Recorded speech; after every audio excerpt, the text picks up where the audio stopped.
All right. So thank you for being here at Right to Sell. This is, do you like to go by Jay or Mr. J? Typically Jay. Jay's fine. Jay. Okay. Well, it's really Mr. nice J to is for the meet you, kids. Jay. So, so we're here today because you are really successful at something that a lot of people find really challenging, which is self-publishing. You have been especially self-publishing picture books. And so you have found a niche there, which has been, fantastic for you and the people that are learning from you, like me. So I was hoping to talk to you a little bit about that. Surely happy to answer any questions you have. Thanks for having me on. So the purpose of this blog is to help creators create.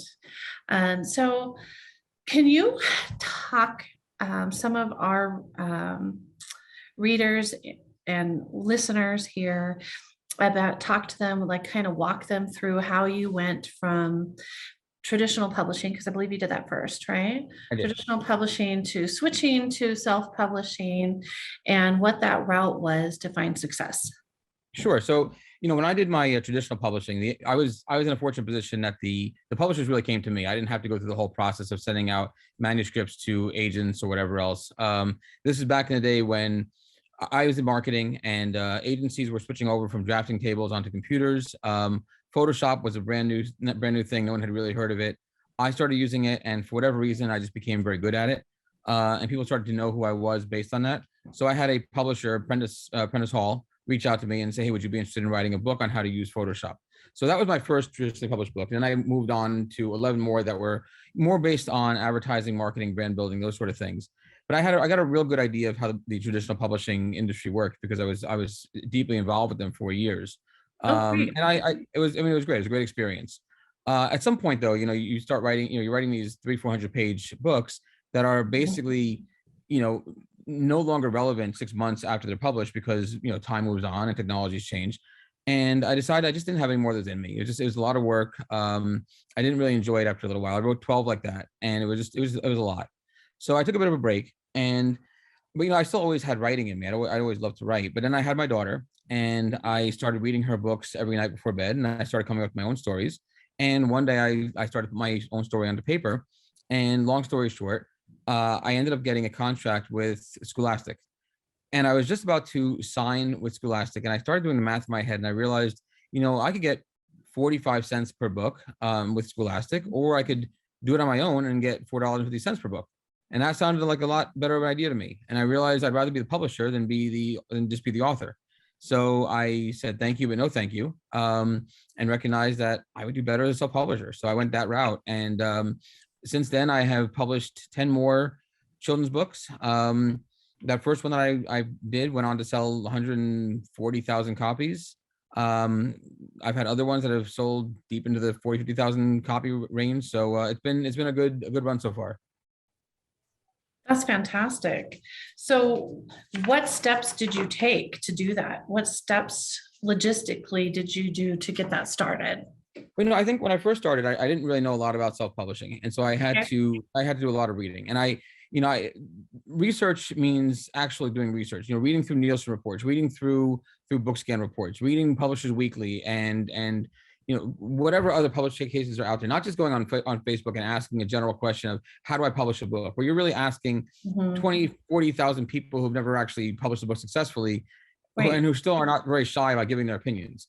So I did some actual real research. I realized I looked through a lot of the print on demand outfits that are out there, whether it was KDP or Ingram Spark or BookBaby or Lulu, and you do the math real quick, and it was pretty clear that I wasn't going to make any money that way. It was just impossible. So I did the research, and I recognized that when it came to printing books or selling books at a profit, all roads lead to China. The only real way to make money was to print my books in bulk. And the only way to print them in bulk in a way that was profitable was to do it through China, because that's the epicenter of book printing. That's where you're going to get the highest possible quality for the lowest possible price. Fortunately, I have a background in printing, and through my earlier career, I understood international shipping. I understood all of that, so I was able to take my books there, sell them, print them up, have them shipped back to the U.S., and sell them on Amazon and other areas. I ended up being fairly successful with it, enough so that people on Facebook came to me and say, hey, how did you do that? Mhm. They asked me, directions, and I gave them. I told them, look, the path is through China. And as soon as you say that, a lot of people start getting very nervous. They don't know how to do that. They don't know how to do international shipping. They don't know how to deal with printers abroad, and rightly so, because a lot of them wouldn't pick the right printer, and they would end up losing their money. Right. And I fortunately, like I said, I had a background in it, so I was able to pick the right printers. Mhm. Realizing that people were getting scared of it, I decided to set up a company called the IAPC, the Independent Authors Publishing Collective, Yeah. and people now come to us. They ask me, they give me their specs. I give them a price. They send me their files. I send to one of our printing partners. We've done a lot of investigations to make sure that out of the tens of thousands of printers out there, we picked 5 of them that we believe are the best and most qualified. We've worked with them for years now. We send the files over to one of our printing partners. They print everything up. We use one of our 2 shipping partners to ship them back to the US. For a while, we only shipped back to the authors. Then we realized the authors had no place to put the books, or they were putting Mhm. them in basements or attics where it was damp and humid, and books don't deal well with those sort of environments. So I Right. opened a small warehouse. Now, small warehouse became a 3,000 square foot warehouse, climate controlled with loading docks and all that sort of thing. And now we're looking for a 10,000 square foot warehouse because we don't have enough room for everybody. So that's kind of the process that we took. I continued to sell my books. I still continue to do that, but I also help other authors do the same thing. Okay, so let's walk through a couple more of those logistic pieces. So one, IAPC sounds like a wonderful alternative for people who want to navigate that path to success, but don't want to do all of that from scratch because you already have a built-in system, which is great. What do they do with the books, even if they're at your warehouse or whether they ship them to their basement? What do they do with, I'm assuming they're printing a large quantity, like 3,000 to 10,000 books at a time, right? What do they do from that point forward? And do you help them with that process? So I first of all, ideally, they would print 3,000, 10,000 books at a time, Yeah, because the per unit cost is better as you get into higher numbers. right. More often, our clients will print up 1 or 2,000 books at a time. Okay. And I will explain to them, look, the price is still going to be pretty high. Better than you're going to get in the US, better than you're going to get through print on demand, but still pretty high. And you could do better if you raise more funds, whether through getting investors or doing a Kickstarter campaign, raise the funds and print more. But I get it. A lot of people are nervous. They're not really 100% sure they're going to sell the books. We don't get involved in selling. We get involved Okay. in distribution, but I do run a lot of marketing roundtables. I give a lot of advice online for free. And I let people know, look, they're looking at, a lot of them look at publishing the wrong way, at least at the selling the wrong way. A lot of them, they want to only focus on Amazon, which Mhm. Amazon is a good resource. It's a great resource, of course, but the money you're going to make it there is limited, because you need to sell it at a lower price. Or they look at, they really want to get on Barnes Noble shelves or Target shelves. And I explained to them, that's not going to happen. You're not going to, every author on the planet wants to get into Barnes Noble and Target. Only a small fraction of a percentage of them do. It's most likely not going to happen. Don't set your sights there. Even if you did, you more than likely aren't ready for it, because getting on the shelves of Target or Barnes Noble means they're going to put an order in for 20,000 units, which means you've got to pay for those units in advance, have them shipped back someplace, sit in a warehouse somewhere before they actually want the inventory. You're going to send to them months later. They're going to send you Yeah. payment 90 days after that. You're looking at putting out $50,000 out of your pocket, and you're not going to see any money back from them for nearly a year. Mhm. Most people are not really prepared to do that. Yeah. So it's not reasonable. I tell people, control what you can control and look for where the real profit is. The real sell on Amazon. You can control Mhm. that. You're not going to make a huge profit there, but you can sell more volume. Look at street fairs. Street fairs are outstanding profit, because you're printing in China, you're spending a couple bucks per unit. You're selling for full cover price of $19 per unit. That's a great margin, right? You don't have to do any more marketing, you don't have to do any shipping, and focus on school visits. School visits are also very, very high profit. You can sell at school visits for, again, $18, $19 per unit.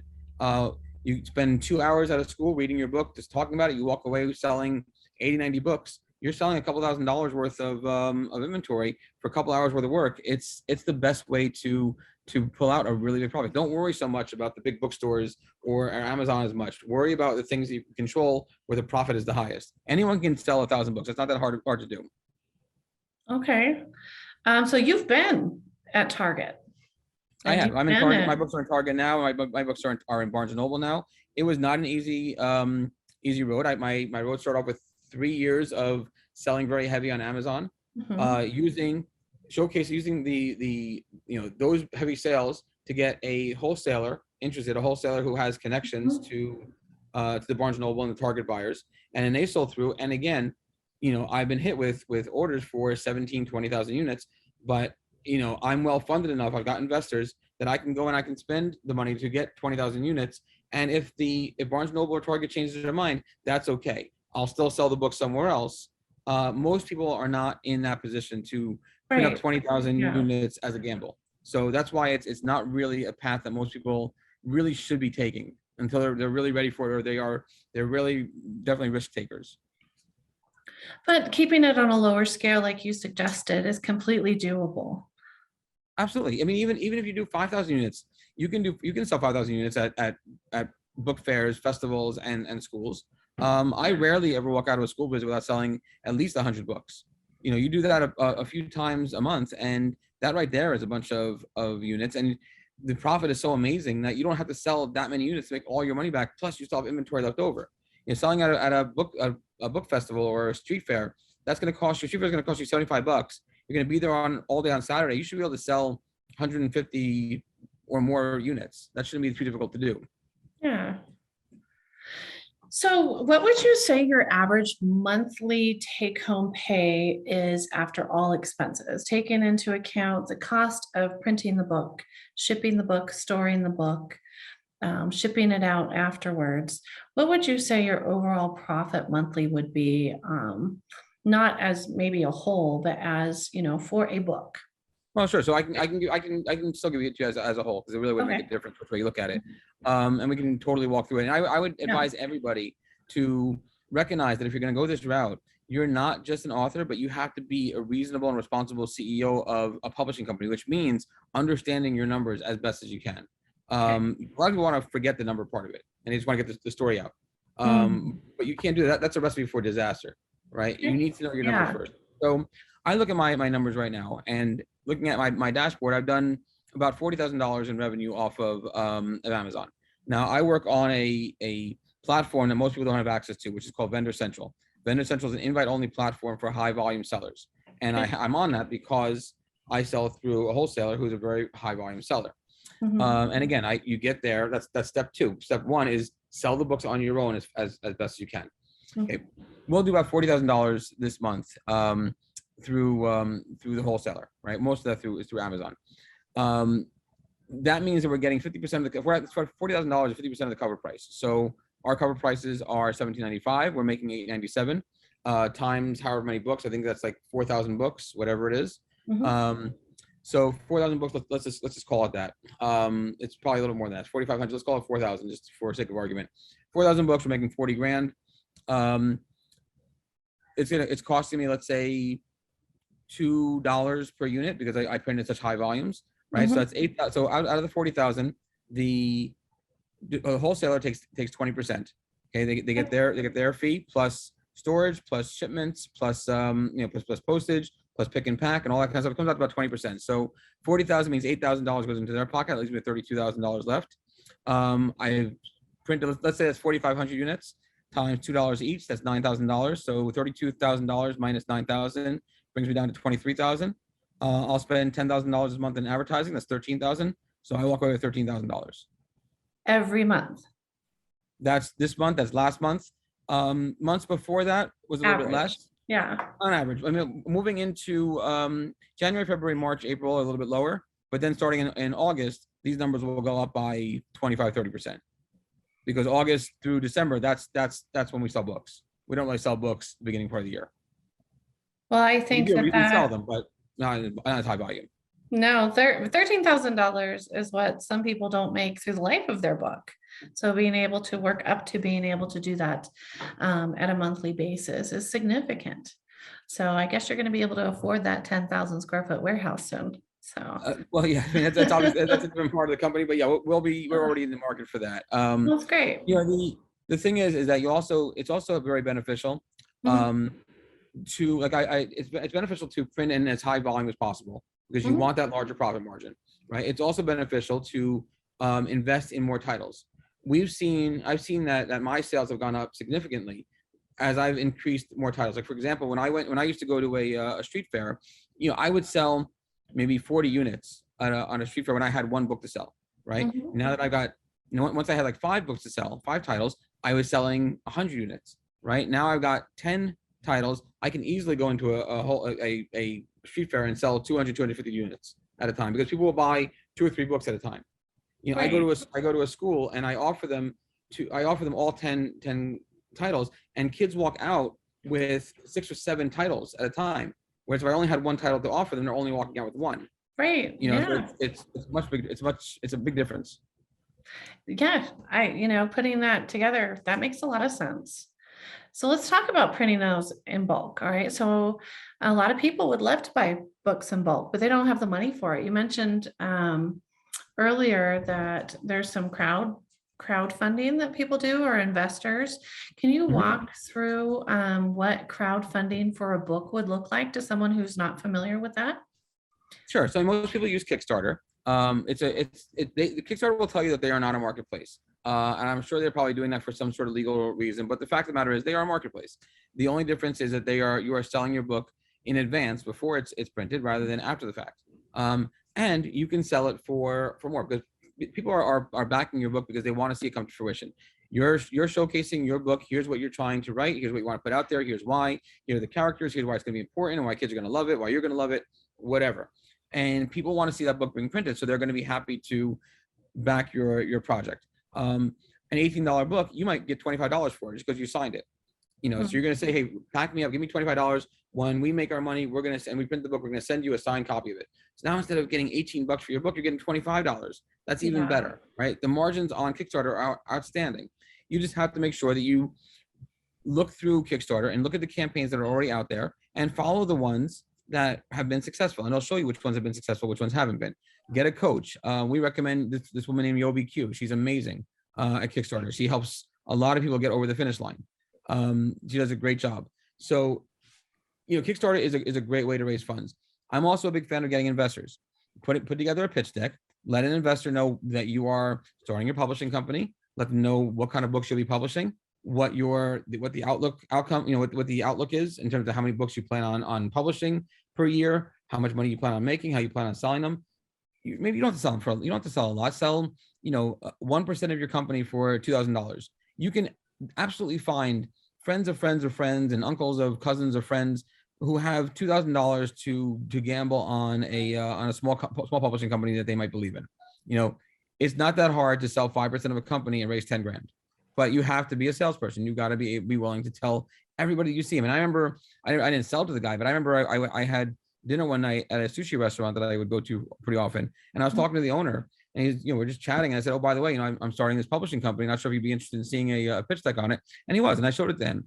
By the time he was ready to buy, I had no more shares to sell, but I could have made that sale. I told everybody. It wasn't that hard to come up with people who have a couple of grand to throw at something. Okay, well, that is, I think that's a spot where a lot of people are afraid to ask, right? Yes, getting past that fear, getting to the point where they believe in themselves enough to say, hey, invest in this. I see where it's down the road. Do you help those folks understand the math that they're pitching? As best as I possibly can. I run a Patreon that I run through the math sometimes, and sometimes in our Facebook group I will run through the math, and I'll do live webinars or seminars and things like that, and I'll talk about the math. But I can't force someone to get over their fear of asking for money. I've had people who said, no, I don't want to do Kickstarter because it's like I'm begging people for money. Then you don't understand Kickstarter. That's not the case. 20% of their backers will be people that 80% will be people who you don't know. If you are not able to get over your fear of sales and marketing, if you don't have the confidence to tell people, hey, this is what I'm doing, and I think you should back me because I believe I'm going to make it, then it might not really be for you. Self-publishing might not be your thing. Because even standing at a street fair, if you're going to be at a street fair and you're just going to be sitting there waiting for someone to come up to you, that's not going to work. My first book, Ricky the Rock That Couldn't Roll, I have a big sign, right, that shows Ricky, he's flat on one side. That's why he can't roll. But I Mhm. stand there and I'll draw people in saying, hey, do you know why Ricky can't roll? Hey, do you have any idea why Ricky can't roll? People will buy a book from me just to get the hell away from me because I'm not leaving them alone. You have to pull people in. You have to do sales. That's part of the gig. It's not just writing. And if that's all you're able to do is just writing, then you want to do traditional publishing. You want to write your manuscript, find a an agent, accept the fact that you won't have very much creative control over anything. Mhm. You won't make a lot of money, but you won't have to do a lot of sales either. You like they'll do it all. So let's talk about that. That was a good segue to the next question. So in preparation for this interview, I bought Ricky the Rock That Couldn't Roll, and my children read it and loved the little ladybug in each. It didn't take them but 2 pages, maybe 3, to notice that that ladybug is in every single page. So is there a significance to the ladybug? And the second part to that question is, do you think you would have the freedom to have the ladybug and things like that in the work if you were traditionally publishing? And having traditionally published, you would kind of know more than others would know that. Yeah, so when you traditionally publish, you have a lot more leeway as you write more books. So there's something called earning out. When you write traditionally, more often than not, they're going to give you an advance. Not so much for children's books because children's books don't take very very long to write. Right. But they're going to give you. Let's assume they're going to give you an advance, and that advance is against your royalties, which means that you don't start making royalties until after the advance is paid back. So you Mhm. get $5,000 in advance. The publishing company keeps the first $5,000 that you would earn, and then after that's paid back, that's called earning out. Then you start to make royalties. Not a Yeah. lot of authors earn out. As you start to earn out more, you have more credibility with the publishing companies. They realize, hey, this is a guy that can sell books. So as you're someone who can sell books, you can make more demands. But at first, when you first work with a publishing company, you have very little leg to stand on. So for Ricky the Rock, I would have been able to get a ladybug on every page because the ladybug is important. The ladybug has her own page at the end of the story, Yeah. and the last line, the first line of the last page is Bria the ladybug, who'd been there from the start, so she has to be on every page. However, I have a ladybug on every page of every book that I write, and I would Ah, not have been able to get that through a traditional publisher because she doesn't play a role in every book, but I hide one on every page. And the significance of the ladybug is when my daughter Bria, who I named my mhm. ladybug after, when she was born, she had a theme. I didn't know that kids need themes, but apparently I was told by my ex-wife now that kids need themes. And her theme was ladybug. So she had ladybug wallpaper and ladybug stuffed animals. And so I put her in, I put a ladybug on every page because my daughter is an inspiration to me. And now I've got a 1.5-year-old son. And apparently my new wife also believes that there have to be themes.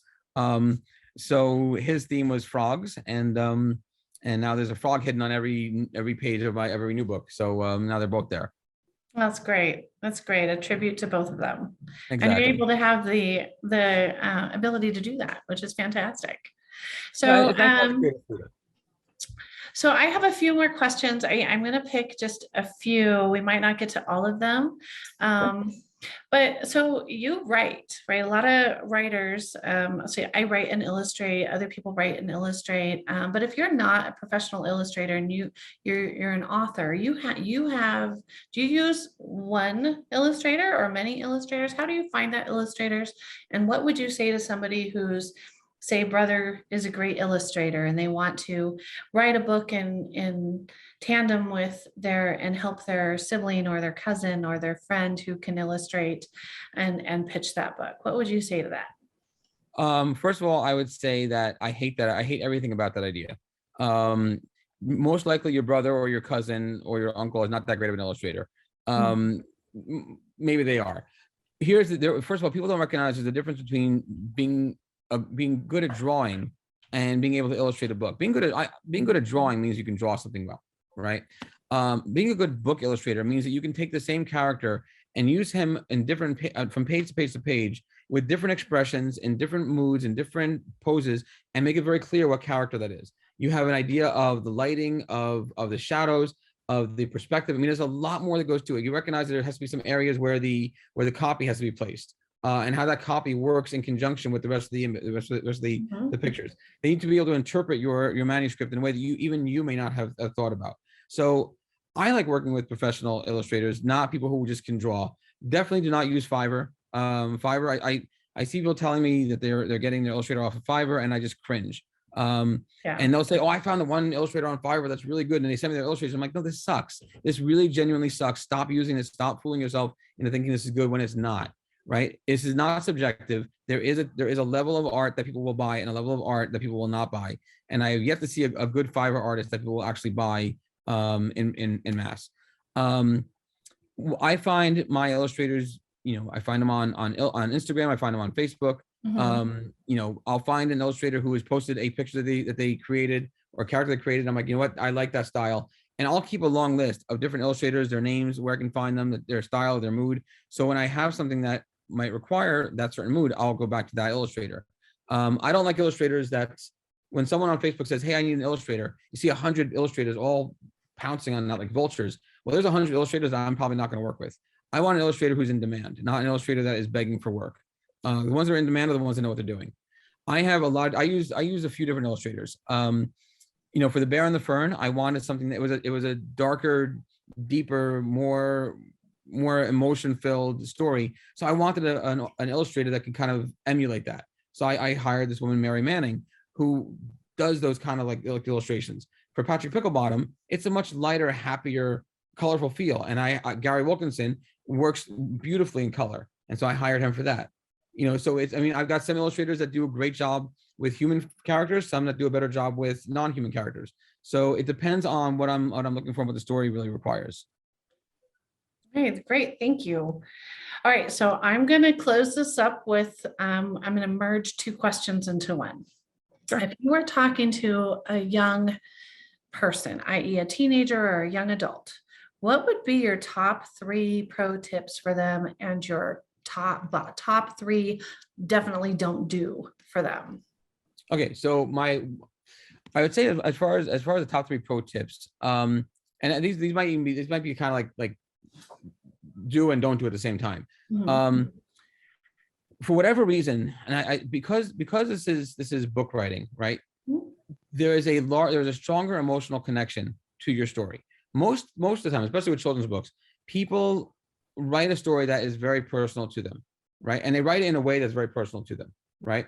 So my dog did something cute. Well, clearly everyone needs to know about that. So I'm going to write a story about it and everyone's going to buy it, right? Or this is important to me, this, whether it's the environment or this or that, whatever else. And because of that, I believe everyone's going to do it. Just because it's important to you doesn't mean it's important to everybody, right? You have to find a place where what you want to write and where the readers want to read converge. Okay, so for example, Ricky the Rock, you read that. I'm sure you recognize it's a story about friendship and about perseverance, right? Mhm. Right. Would you think? Is it about? Do you think it's about anything else? Uh, yes. What would you think it's about? What's the core of that Just story? understanding that you don't limit yourself. Right. See, now that's exactly the kind of thing that I want you to think, right? The reality is that Ricky has a disability. Ricky is a child with cerebral palsy, right? My daughter has cerebral palsy. So the story was written about my daughter, right? But you would never know that because there's no wheelchair, there's no gait trainer, there's no mention of cerebral palsy at all. 98% of the people would never know that, except the people who have a child with a disability. They recognize it immediately, Yeah. right? If I had taken that same character and I put him in a wheelchair on the cover of that book, no one is buying it, right? That's the sad fact, is that no one will buy that book, right? So I found a way to write the story that I want to write, but as a metaphor, instead of being so direct.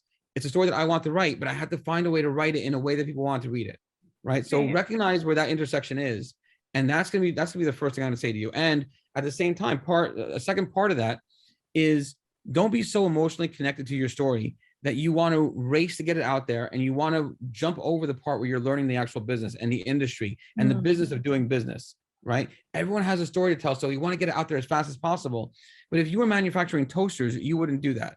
You would make sure you were getting the right engineers, you were getting the right manufacturers. You understood your sales avenues first, your marketing. You would do the research because you're not that emotionally connected to your toaster, right? But you're mostly connected to your story, so people just want to rush and get it out there, right? And rushing getting out there guarantees that you're going to fail because you're not doing the requisite work needed to understand the industry you're getting involved in, and you will just spend money needlessly on things that you think you need, but you probably don't, right? And lastly, I would say get some real people to give you some actual advice. Don't show the book to your mom and dad, because when I first showed Ricky the Rock to my mom and dad, they said this is amazing. This is awesome, right? And the reason why they said that was because they lied to me, right? The fact was they didn't want to hurt my feelings, so they told me it was great, right? And then I had a friend of mine read it who doesn't love me quite as much. He said, Jay, this sucks. I mean, this is illegible. I don't even know what the hell's going on in the story, right? And he was right. When I looked at it again 2 weeks later, I realized he was right, right? And so I wrote it again and again and again, and I wrote it 9 times before I finally got the story that you read in that book. But had I listened to my parents, the first iteration would have been written, would have been published, and I would have sold nothing. It was a terrible, terrible story, right? So don't just find people that are going to yes you to death. Find someone who's going to be willing to be honest with you and say, no, this sucks. You got to redo this, right? Because otherwise, you are going to, I guarantee you're going to spend money on something that people just won't buy. Well, that kind of sums up our time here today, and I really appreciate that. Just the amount of knowledge that you bring to us here is incredible, and I hope to have you on again, because there's other facets and other things that I would love to go down different trails with you down the road. So Anytime. is there anything else that you would like to share with our audience here? Keeping in mind our audience is going to be aspiring writers and illustrators and yeah, so I would just say that there is it's a competitive industry, but this is an industry that you can absolutely be successful in. There's going to be a lot of people, for whatever reason, you'll find a lot of people who will tell you that you can't make money in writing, you can't have a career in writing. If you're going to be writing, it's only to make a couple people happy and put smiles on people's faces, and all that is great. Of course, you want to put smiles on people's faces. Yeah. But that should be a means to an end. And the end should be having a fulfilling career and making money from your writing. You can absolutely do that. The people who tell you you can't make money from writing are people who can't make money from writing, and they haven't figured it out yet, right? And so they just bring everyone else down with them. I'm here to tell you, you can absolutely 100% make money from writing and make a career out of it. So don't give that up. Write with passion, write what you want to write what you know, but at the same time, be pragmatic enough to not be so emotionally connected to your story that you're not willing to see what the greater population is really looking to read, and find a way to make your writing intersect with what people are looking for, and that's going to be your point where you'll be successful. That's fantastic. Thank you so much for all of your insights here today. Oh, my pleasure. Thanks for having me on. It's a lot of fun.